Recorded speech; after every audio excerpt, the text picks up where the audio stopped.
Красного угла Алексей Садонов, Среднеколымский УЗ и синего угла Борис Мешков, Амгинский УЗ.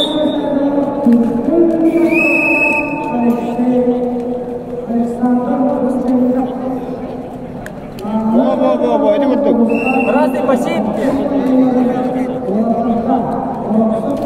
Оксана, во! Красный посев. Оба имеют по одному проигрышу, поэтому Красный посев. принципиальная схватка.